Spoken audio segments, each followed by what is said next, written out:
Hi everyone, it's Yanni from Hobby Headquarters, and today I have a little different type of video for you.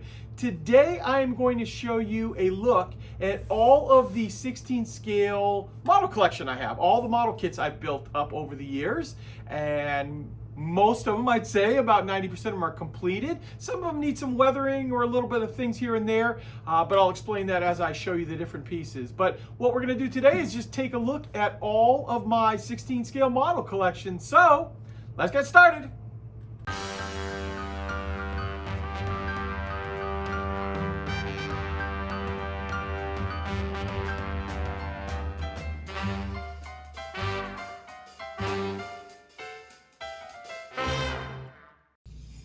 Okay, I'm going to start it off with a kit I actually had a lot of fun building.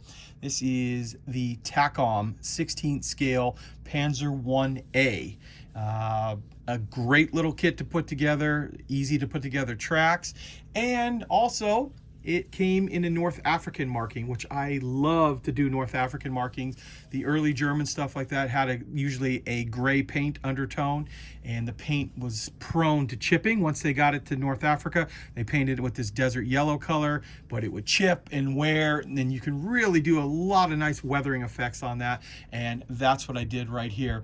Now, I did put a little tarnish or corrosion, we'll call it, on the tracks. I know the tracks, if they're running all the time, usually don't, rust. But this is one that maybe got left behind or something, and it's been sitting in the desert. It's got a little extra tarnish on it, and I'm gonna give you a little 360 right here. You note I did a lot of chipping on this. Like I said earlier, they like to get sandblasted by the desert winds, and I just think it's such a cool technique to put that on this type of vehicle. And of course, I got a little extra track thrown up on top there. I had some extra links, like to throw those on there too. It's like they were just thrown on top, which they would have been. There we go. So that is the first kit I want to show you. Like I said, it's the TACOM 16 scale Panzer I A. Okay, next up, I have another TACOM 16 scale Panzer I, but this one right here is a Panzer I B. And the easiest way to tell on Panzer I B from the A is the B was a stretched hull, and on the bottom down here they added an extra road wheel. So you'll notice there are 5 road wheels on the B, just like this one right here, whereas the A only has 4 road wheels, and of course they stretched the whole body out on it. Now this is obviously done up in German gray. And this is kind of a specialty one with this boom right here on the back here. This was, I don't think it was ever really used very much, if at all. This was a device that they could roll it up to the back or up to a bunker backwards. They'd roll it in backwards, just put this explosive charge back here right up against it and then get out of there. So, they had the armor protection to go up and run and put this up there, and then they would try to blow up the bunker. Like I said, I don't know if they ever actually used it or not. It may have been an idea more than anything. But if you ever got this kit right here, you can build it without that unit on the back, and it's just a regular Panzer I B at that point. But I thought it was kind of cool and interesting, and it's something I wanted to try out, so I went ahead and did that. Here is a little 360 without getting it too far, hitting the camera with that boom sticking out there. But there you go. Here's a look at this one. This one, like I said, the TACOM Panzer Is are a lot of fun to build. The tracks are individual with a pin inside of it, so they're easy to go together. And of course, then you can use them, put any pressure you want on them, things like that, to make them look like they're in a used position. So there it is. There is the TACOM Panzer I B. Here we are. Here is another really tiny tank. This is also from TACOM in 16 scale. This is their Japanese tankette. And this is one I built up. This one quite a while ago now. This is one of their very early 16 scale. This is kind of one of the ones that started them off in 16 scale. And this was like the special edition one that included this this figure on top there, where I had a friend of mine build that and paint it for me to put on top of the rest of the vehicle that I painted up. And I just kind of pictured this in the green color with lots of rust on it, something that was very well used, as you can see here on the turntable. Very, very tiny tracks, even in 16 scale. You can see how tiny those tracks are, but all in all, a nice little kit to put together and a nice one to add to your collection if you're doing a whole run of 16 scale, especially to show the size. In my display case, I start them off with the small and gradually move up through the sizes to the bigger ones. So that is the Japanese tankette in 16 scale from Takom. Okay, next up we have this piece right here. Now this is a work in progress. This is not done. I'm not done painting. I'm not even actually done building it yet. It's Gecko's Panzer II Ausführung F. And I was very far along on it, and a terrible thing happened. I dropped it. I was moving the kit around when I'm trying to film, you know, my little work area over here in my store, and I had to film some other videos, and I moved it into the back room, and I knocked it off the shelf and broke some pieces on it. Now I've repaired most of them so far. You know how you get frustrated when you break something, you can't go and try to fix it all at once, or you end up making a bigger mess. So I was able to fix everything that's on there. As of right now, I still can't find my turret hatch. I've looked everywhere, and I'm about to get another batch of these in, and with that I should have parts that I can fix and finally finish this off right here. And then I want to chip it up like my Panzer I that I have. I think it'll be good to have a Panzer I, a Panzer II, and a Panzer III all done up in North Africa. But this gives you an idea of what the actual kit looks like. And like I said, it's pretty much built. It's just got a basic paint job on it right now. I was just playing around with it. As soon as I get the final parts to fix what I broke on it, I will go ahead and finish it off and add it to my run. But I'm excited to get all three of those in a row on it. So that is the Gecko Panzer II F. Okay, since we're talking about Panzer Is and IIs in North Africa, I thought I would show you my Panzer III in North Africa. Now this one is a completed kit, painting and weathering. I did want to add some accessories and some figures down the road, and that still might happen, but overall the construction element is complete on it, unlike the Panzer II. And I was showing you at the very start of the video the extra track that I've laid all over. We've got some weathered, beaten up track. I've got actually a few pieces of the real thing, and it looks very, very similar to this right here. That's what I used as my my art piece to copy, basically. So I put extra track all over this. Wanted to give it that look like, hey, that's the extra armor. They were trying to do anything they could to help protect themselves. And like I said, this is 16 scale DOS work. This came out just a little bit after their Stug. That was their first 16 scale kit that came out. And of course, because from here down is the same on the Panzer III as the Stug III G. And they were able to, of course, come out with the Panzer III, just as you see it right here. And of course, this is going to be done up in in Europe as well, not only just North Africa, but I love building up the North Africa stuff. And before I put them all back in the display case, what I thought I would do here is show you what they're going to look like side by side, all built up. Remember, this one's not completed yet, but size difference, just how they jump from the Panzer I to the II to the III, how much larger it's getting. I also wanted to create this Panzer I in a much more faded tone, and then of course it sat out and faded a little bit longer, and then you see right into the II and then into the III. And like I said, eventually like to have the Panzer IV and then the Tiger all in the run for my North African vehicles. But that's what all three of them look like side by side. And next up is one of my favorite 16 scale builds that I've done. This is DOS Works' very first 16 scale kit. This is their Stug III G. And this got built up in 2001, so a little over 3 years ago. And did do quite a bit of weathering on this. We put mud down here in the bottom. Plus I also built up this little structure on the back, which was very common to see them do, and then took a bunch of value gear and put it in the back here, laid it all in just up on top. That's what that structure was there for. And what I'll do is I'll give you a little overhead view right now. Okay, there we go. There, I've got it up above. That way you can see all of the equipment that I've put inside there. The value gear is just incredible looking. Has all the grenades and ammo and tarps and bags, all that kind of stuff. Got a few logs for anti-ditching in the back there, and then of course got lots of extra track all over, using up as armor protection, just like this. Really fun kit to put together. This came out in 2001, so it's already 3 years. We announced it at IPMS Nationals right after COVID happened in the Vegas show, and just been a huge response on it. Now, this kit, as you see it right now, is discontinued in its current form, or I should say out of print. Nothing's really discontinued forever, but it's been a while since it's been out like this, and now the winter track version is available with the winter kit on. So it's pretty much the same kit, but you have the ability to do a winter style vehicle. I actually have one of the winter ones built up, or mostly built up, and it's kind of a work in progress. That's actually sitting at my warehouse right now, so I don't have it for this video, but it's the identical kit of this, just with the winter track on, which stick out probably about that much further there. But here it is. And then actually, let me show you up inside in the mud area too. There we go. I'm going to show you some of the mud effect that I put up inside the track area, behind the road wheels. Some dried on, caked on mud with a little grass effect inside there. To really make it look like it's dirty and it's been out in the elements for a little while.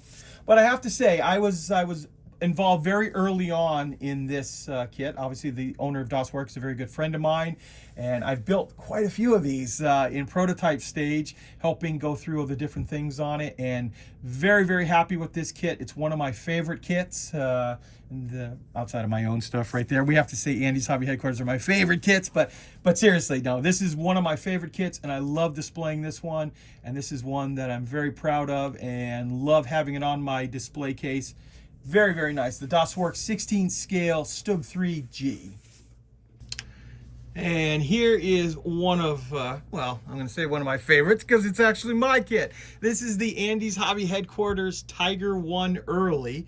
This is one that I built up probably getting close to 2 years now. The Early Tiger in 16 scale. I can't put it onto the display stand because it is too big. I can't spin it around, but this gives you a general idea of what the vehicle looks like. We've got our Michael Wittmann figure inside the hatch, and just a gorgeous kit. In fact, so much so that the kit won Model Kit of the Year for 2024 this year. I was very happy to hear at the Nuremberg Toy Show, we won Kit of the Year for the Early Tiger in 16 scale. A wonderful kit. And in speaking of that, for the Sherman, my very first kit for the Sherman, we won Kit of the Year in 2023 for large scale model. So very proud of that. I'll kind of try to flip this around. This is such a wonderful kit. I've got it in a big display case in my store to show off with its plaque there that it won Kit of the Year. And very proud of this one, and very happy at the success that it had. In fact, I only have 24 at filming right now. There are 24 left in my warehouse, and that is the entire production run is now complete. Will be completely sold out. So that is worldwide there. So we eventually plan on doing, I'm sure, reproductions, but because of time constraints and stuff, it's going to be a long time in the future. So 24 left in the warehouse. I'm very happy that everyone else found this kit to be as exciting and fun as I did, and very proud of this one. This is Andy's Hobby Headquarters 003, the Tiger 1 Early in 16 scale. Okay, I guess we're sticking with German for a little while here. I know I've put quite a few German out in a row here, and we'll get to all the American and Allied stuff in a moment here, but this is a absolute gorgeous kit. This is a lot of parts on this kit too, because there is a full interior, including the engine and all the suspension, all that kind of stuff underneath here. But what I'll do is kind of give you a little tour around here. This is the Das Werk 16 scale SD.KFZ 251D. This is the late war D, and it's done up with markings where they had one set of markings on it, and then the Germans went and painted over that. And there is a picture of this. That's why they came up with those particular decals in it. And then hopefully you can see, I'll zoom in down here. You can see all of the interior detail for the driver's compartment. Okay, as I mentioned earlier, that this kit has a full interior on it, including the engine and transmission, all the suspension, all of that kind of stuff. I have that right here. Now, I'm showing you all of my built-up 16 scale kits that I've done, or partially built on a few of them there, but I also have lots and lots of prototype stuff.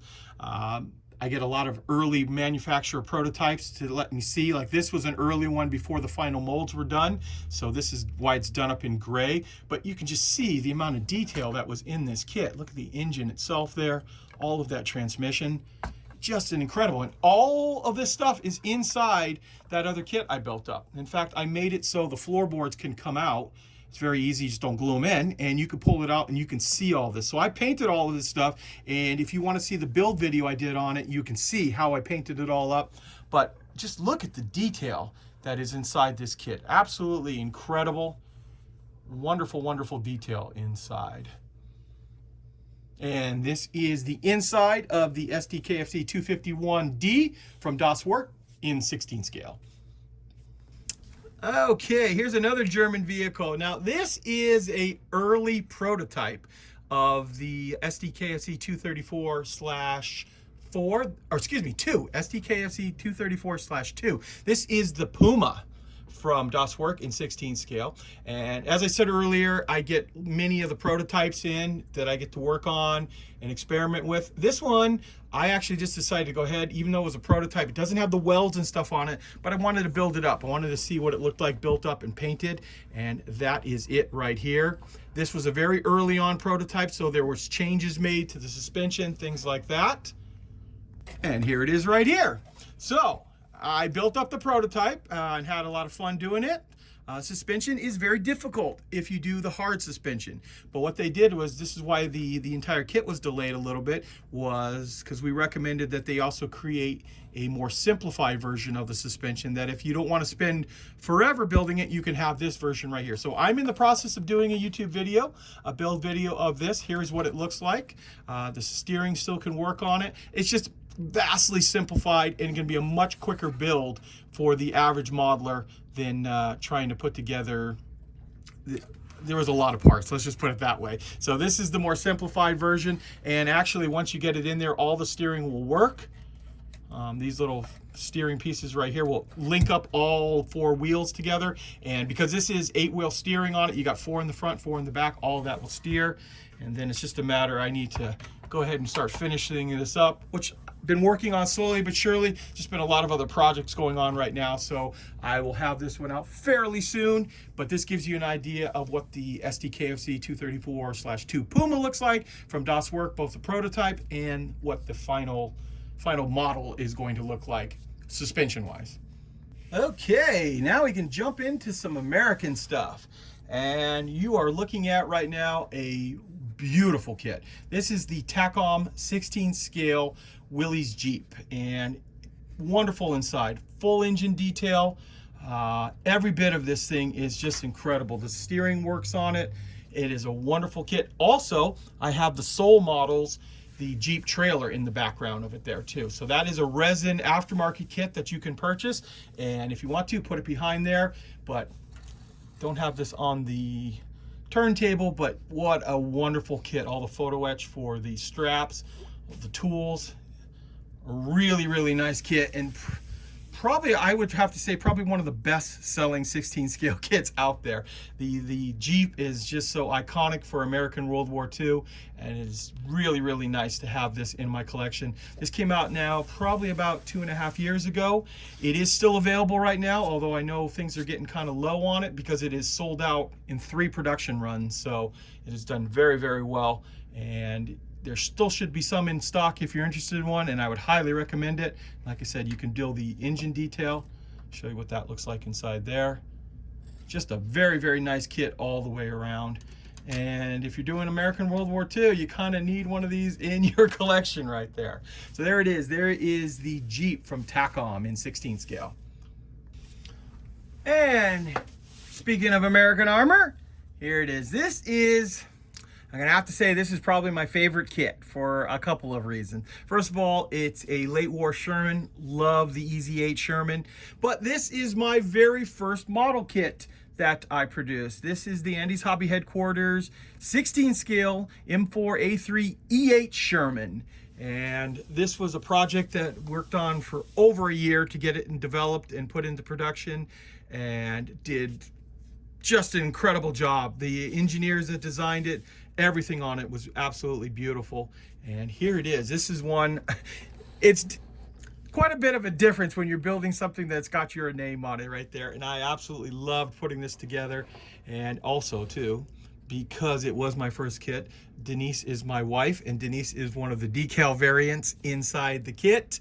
I don't know if many of you guys knew that, but I wanted to honor her because she was the one who gave me the blessing to go ahead and spend our money on creating a kit that we had no idea if it was going to be successful or not, and it turned out very, very well. In fact, in 23, we won Kit of the Year at the Nuremberg Toy Show. That was our very first Kit of the Year, and very, very proud of that. It was great to have that happen, and this was a lot of fun to build up because it's your first kit. And I built many prototypes, and someday when I show you guys a tour of the warehouse too, in the front of the warehouse, I have all of my early prototypes sitting in the display case. They're all done up in gray. Now, most of them are not painted, but I was very happy to have those in there. So let me give you a little top view on this one.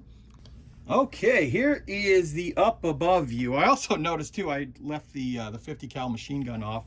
I had taken it off to move it, and I forgot to put it back on when I filmed the little first part. But the main reason I want to show you up above is I want to show you some of the weathering that I've done on top here, some of the dirt and grime, but is the engine deck. And because after I'm done showing you this one, I'm going to show you my other EZ8 Sherman, which is the late World War II / Korea. And one of the main differences on it is the engine deck, and how there are some different pieces on the back there that differentiate it from a very late World War II into Korea compared to this particular one right here. And also, I wanted to show you the 50 cal on top as well, just like that. So unfortunately, this is so big, this doesn't fit on my little turntable I have, but this will give you an idea of what the vehicle looks like. But one of my most proudest kits, obviously, because it's mine and it's the very first one coming out. And same thing, this kit is done extremely well, and like the Tiger, is almost completely sold out. I think there are about 35 of these left, and after that, this entire production run is completely sold out, and it'll be a while. We hope to maybe reproduce them in the future, but don't know when right now. So if you're interested in one, we do still have some in stock, and they are still available. And here is that Sherman. Here is the M4A3E8 late World War II / Korea. The main difference on this is we wanted to do Korean markings on it because some of the Korean markings were really, really vivid and crazy looking. This is from Rice's Red Devils. They painted the whole front of their tanks red, obviously, with a devil face on it. And it was to scare the Koreans, and very just incredible looking images of the real thing, and it just really sticks out. Everybody wants to do the Rice's Red Devil ones because it's just so much different than good old olive drab all over the entire vehicle. And those are decals. You do have to paint the actual red down, but the rest of it is all decals that lay down really flat on it there. Same thing. And what I'll do is I'm going to flip this around and then raise the camera up and show you back here. So you see these bars back here. This is the main difference that at the very end of the war, to lift those giant grates up off the back of the engine deck, they decided to put that big piece on there to help the crew do that. So they started doing it very late in World War II. So you can do a World War II version with this kit. And then of course, the ones that went to Korea were depoted in Japan at the time. So they're just basically leftover World War II ones. And also on the back here, there is a telephone call box that you could call inside the tank if you were a soldier. Outside, you could call into the tank. And since we're talking about soldiers, this particular kit came with this figure right here. So this figure was designed by Jason, and it is in honor of my grandfather. My grandfather fought with the 1st Infantry Division in World War II, from Normandy all the way through the Hurtgen forests, from the Battle of Aachen all the way into Czechoslovakia, 2 years in theater over there. He was wounded twice, and with D-Day coming up on June 6th, he was there on Omaha Beach with the 1st Infantry Division, and kind of honor him. He's passed away, of course, many years ago now, but I wanted to do a figure of him. And I only had one picture of him in World War II, and Jason was able to capture the spirit of the figure for my grandfather. And then we had the 1st Infantry Division patch put on here too. So this figure is actually inside the kit. So it has a special meaning to me, and we also had that figure produced on its own, since it's just a 1943 pattern uniform that if anyone wanted to build up and put in, you know, another type of diorama, there it is. So, and also in early Korea too, they wore the same 1943 uniform. So it worked out perfect all the way around. So this is the M4A3E8 late World War II / Korea Sherman, and in 16 scale, and very, very happy with this kit because this was a lot of fun to paint this Rice's Red Devil, and it's always an eye catcher. Anyone who looks into this display case, usually that's the first one they want to know about, is with the red face on it. Okay, here we are with I think one of the coolest vehicles. This is the Andy's Hobby Headquarters M10 Tank Destroyer. And what I mean by cool is because there's so many things you can do with this and load it up with all kinds of things. So I did a complete build video on this. It's on my channel. You can watch it, the actual kit go together. But at the time, none of the aftermarket stuff was ready. So what I said I was doing is I just put a little light weathering on just to kind of show what it looks like. But as the aftermarket parts come out, I wanted to start adding them to them. So as you see here on top, I've added all of these tarps, some value gear, and 50 cal cans, things like that. Right here, we've got the new hedgerow cutter out. This thing's really, really cool going on the front. Also, there is a sandbag set coming up that's going to cover the entire front of the vehicle in sandbags. It's just going to be so cool to really weigh this thing down with all kinds of stuff. I had an extra road wheel. I just put on a little peg on the side here. I saw this on one vehicle on a picture where they had mounted it. Not quite sure how they mounted it, but I assume it was just welding on a rod and then throwing the road wheel on the side. Remembering, these guys lived out of this vehicle, and everything they had to put on the outside of it when they were going anywhere, because if they needed it, they needed to be close by. Okay, I wanted to give you guys a little change in angle here and show you some of the other things that I plan on doing this kit. So I told you I put all these bags and packs all around there. I do plan on putting a whole bunch of stuff on the back engine deck in here. Also too, I'll remove this guy just for a second. You can see the ammunition stowed inside there.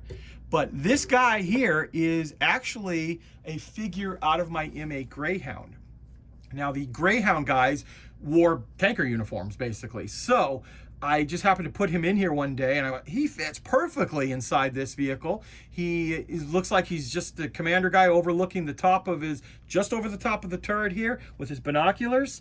And I thought he fits perfectly inside this vehicle here. So I will go ahead and put sandbags on the front. I will fill up the back here. We'll get the rest of the crew finally put inside, and then then I can go and finish all the rest of the weathering. In fact, I kind of want to do a vehicle in the Hurtgen Forest. Been watching lots of stuff on that, and I saw these really cool video work of a couple of M10s trying to climb up the side of the hill, up this little tiny path, and they're in M10s, and it's just really cool looking. They're loaded down with all kinds of stuff on them, and I thought that is something I want to try to copy as close as possible. So once I get all this stuff all on it, then I can put the mud and weathering on the tracks, do all that kind of stuff. But I just think this is such a cool vehicle overall, and one that was really a lot of fun to build. Here is the last 16 scale kit that I have in my collection that I've built up. This is the Andy's Hobby Headquarters M8 Greyhound, and I did a complete build video on this, so I don't want to call this a work in progress other than the weathering and the aftermarket stuff on it, because just like the M10, there's all kinds of stuff coming out for it. And what I've done is I've started to create and paint all of these pieces. That's why they're not even glued into place yet. Working on the bags and the tarp, all that kind of stuff for the side of the vehicle. Plus we also have this big piece back here with the extra road wheel and the dirty tarp that I started painting up. All that will fit right into place on there. Then of course, lots of figures. There is a few more tarps and bags, actually a lot more accessories I need to paint up and then eventually put into place on this vehicle. And that is because I'm going to show you guys next the diorama that I'm working on with this in here. I did the build video on it, but I'm actually decided I'm gonna change it up and build a much bigger video. Now, earlier when I was talking about the Achilles too, I mentioned about I hadn't finished that kit. A lot of times what you guys don't realize too is I have built, well, this is the 4th M8 Greyhound that I actually built. I have got one other one that's painted. It's not 100% done. Okay, this is what I have so far. And this was the little diorama I created. It was like a little farmhouse in France. And we've got 101st Airborne guys and all of these armor unit guys from 2nd Armor. And they're all having a little conference, basically. And they're trying to figure out where the heck they are, basically.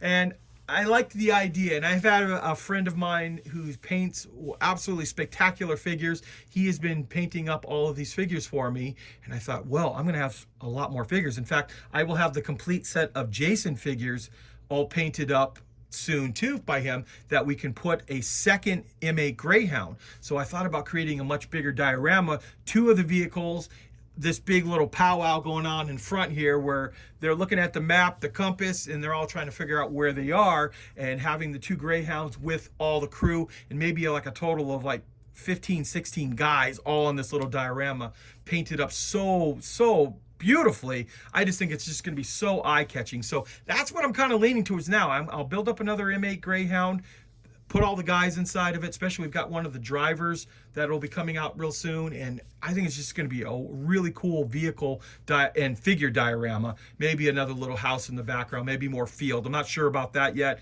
but just the idea of having a diorama with that many beautifully painted figures on it really gets me excited about it. But as for right now, this is the way it looks.